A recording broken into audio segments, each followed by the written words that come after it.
മിടുക്കി ട്രാവൽസിന് നീതി ലഭിച്ചു. മോട്ടോർ വാഹന വകുപ്പ് കസ്റ്റഡിയിലെടുത്ത ബസ് വിട്ടയക്കാൻ ഹൈക്കോടതി ഉത്തരവ്. ഓൾ ഇന്ത്യ പെർമിറ്റുള്ള ബസ് സ്റ്റേജ് കാരിയറായി സർവീസ് നടത്തുന്നതെന്ന് ആരോപിച്ച് കസ്റ്റഡിയിലെടുത്ത മോട്ടോർ വാഹന വകുപ്പിന്റെ നടപടി നിയമവിരുദ്ധമാണെന്നും ഹൈക്കോടതി നിരീക്ഷിച്ചു.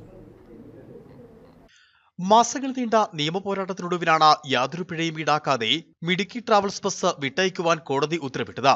ഇന്നലെ ഉച്ചയോടെ മിടുക്കി ട്രാവൽസ് ബസ് RTO കസ്റ്റഡിയിൽ നിന്ന് മോചിപ്പിച്ചു. സ്ത്രീ ശാക്തീകരണം ലക്ഷ്യമിട്ട് ഇടുക്കി കേന്ദ്രമായി പ്രവർത്തനം ആരംഭിച്ച മിടുക്കി ട്രാവൽസ് ഓൾ ഇന്ത്യ പെർമിറ്റോടു കൂടിയാണ് സർവീസ് നടത്തിയിരുന്നത്. ഓൺലൈൻ വഴി മുൻകൂട്ടി ബുക്ക് ചെയ്യുന്ന യാത്രക്കാരെ മാത്രമാണ് കൊണ്ടുപോയിരുന്നതും. എങ്കിലും സ്റ്റേജ് കാരിയറായി പ്രവർത്തിക്കുന്നുവെന്നാരോപിച്ച സ്വകാര്യ വ്യക്തികളുടെ പരാതിയുടെ അടിസ്ഥാനത്തിൽ RTO ബസ് പിടിച്ചെടുക്കുകയായിരുന്നു. ഏകദേശം 3 മാസത്തോളമാണ് ബസ് കസ്റ്റഡിയിലിരുന്നത്. മോട്ടോർ വാഹന നിയമങ്ങൾ പാലിച്ച് സർവീസ് നടത്തുന്ന വാഹനത്തെ തടയുന്നതും കസ്റ്റഡിയിലെടുക്കുന്നതും അനാവശ്യമാണെന്ന് ഹൈക്കോടതി ചൂണ്ടിക്കാട്ടി. സർക്കാർ കുത്തക നിലനിർത്താനോ മറ്റു സ്വാധീനങ്ങൾക്കോ വഴങ്ങി ഒരു സ്റ്റാർട്ടപ്പ് സംരംഭത്തെ തകർക്കുന്ന രീതിയിലുള്ള നടപടികൾ ശരിയല്ലെന്ന തിരിച്ചറിവാണ് ഈ വിധിയിലൂടെ വ്യക്തമാക്കുന്നതും. നീതി വൈകിയെങ്കിലും അത് തങ്ങളെ തേടിയെത്തിയതിൽ ദൈവത്തിനും നിയമ സംവിധാനങ്ങൾക്കും നന്ദി അറിയിക്കുന്നതായും മിടുക്കി ട്രാവൽസ് മാനേജ്മെന്റ് വ്യക്തമാക്കി. ഓൾ ഇന്ത്യ പെർമിറ്റ് നിയമങ്ങളിൽ പലപ്പോഴും ഇത്തരം ആശയക്കുഴപ്പങ്ങൾ ഉദ്യോഗസ്ഥർ സൃഷ്ടിക്കാറുണ്ട്.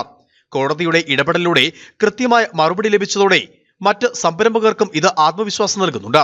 ഫോൺ വഴി മുൻകൂട്ടി ബുക്ക് ചെയ്യുന്ന യാത്രക്കാരുടെ വിവരങ്ങൾ കൃത്യമായി ശേഖരിക്കുകയും യാത്ര തുടങ്ങുന്നതിന് അരമണിക്കൂർ മുമ്പ് തന്നെ ബുക്കിംഗ് അവസാനിപ്പിക്കുകയും ചെയ്യുന്ന രീതിയാണ് മിടുക്കി ട്രാവൽസ് പിന്തുടരുന്നത്.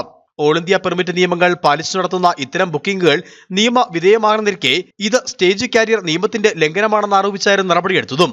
ബസ് കസ്റ്റഡിയിലെടുത്ത മോട്ടോർ വാഹന വകുപ്പിന്റെ നടപടി നിയമവിരുദ്ധമാണെന്നാണ് ഹൈക്കോടതി നിരീക്ഷിച്ചതും. News desk, Idukki vision.